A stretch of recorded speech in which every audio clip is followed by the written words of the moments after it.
तो क्या वक्त आ गया है कि अब आदमी औरत को बिल्कुल बराबर माना जाए और इस तरीके से जो आंख बंद करके एक औरत के सपोर्ट में कोर्ट भी होती है, पुलिस भी होती है और समाज भी होता है, उसको बदलने का वक्त आ गया है? राजीव जी, मैं 2 बात बोलूँगी। पहली चीज़ तो जो आपने कहा कि लड़की ये प्लान कर लेती है अकेले वहाँ जाके ऐसे मर्डर कर दे, शरीर कमज़ोर होता है।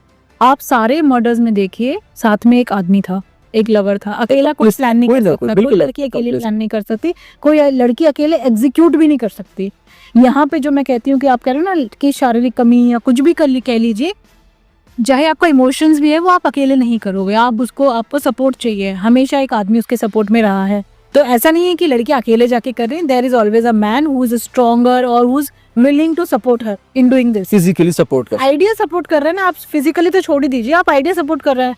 जहाँ हम ये कह रहे हैं कि अभी औरतें क्या इतनी दिमाग की शातिर हो गई हैं, दिमाग की शातिर हुई हैं, लेकिन क्या आदमी ने भी किया है उसको, आदमी साथ में सपोर्ट। आदमी तो ये नहीं बोला अरे ऐसे कैसे प्लान कर रहे हैं हम, ये तो गलत है, पहले देख ले बात करते हैं फिर। नहीं, किसी ने ये नहीं बोला, लड़के ने पूरा सपोर्ट किया, ठीक है ना। लड़की ने अकेले ये काम नहीं किया, पहली बात तो ये समझ लीजिए। आपने जैसे अभी कहा कि लड़की अकेले क्राइम नहीं करती है, साथ में कोई लड़का होता है, तो क्या हमें इसको इस तरह से नहीं देखना चाहिए कि वो किसी भी फिजिकली स्ट्रॉन्ग मतलब तरीके का इस्तेमाल करती है? जैसे कि इस केस में भी 4 मर्डरर्स उसने हायर किए, कॉन्ट्रैक्ट किलर्स हायर किए, जिन्होंने पैसे लिए और राजा रघुवंशी की हत्या करी।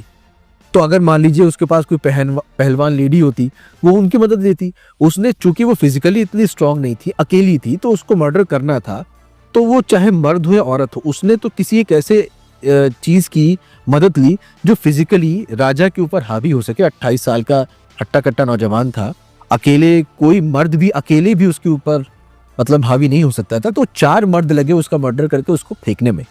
तो अगर ऐसी कोई पहलवान हो या कोई ऐसी फिजिकली मजबूत लेडी का उसने मदद ली होती, तब आप क्या कहती? तो उसने तो अपना गलत क्राइम करने के लिए फिजिकली स्ट्रांग लोगों की मदद ली। अब चूंकि वो आसानी से मर्द मिल गए जो फिजिकली स्ट्रांग थे, तो मर्द उसने ले लिए।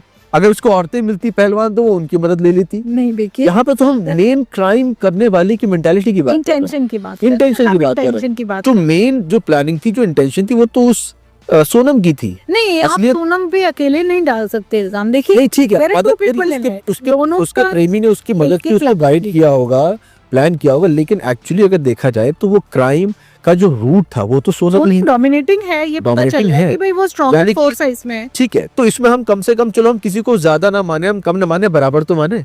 तो मैं तो वही बात कर रहा हूँ कि क्या वक्त आ गया है कि कानून भी अब दोनों को बराबर माने, कि लड़के को भी, ठीक है आप केस दर्ज कर लीजिए, लड़की ने आरोप लगाया, केस दर्ज की, लेकिन लड़के को भी अपनी बात ठीक से रखने का मौका दीजिए। सीधे ये नहीं कि आपने एफआईआर दर्ज की, लड़के उठा के जेल में डाल दिया, उसको कोई मौका ही नहीं दिया।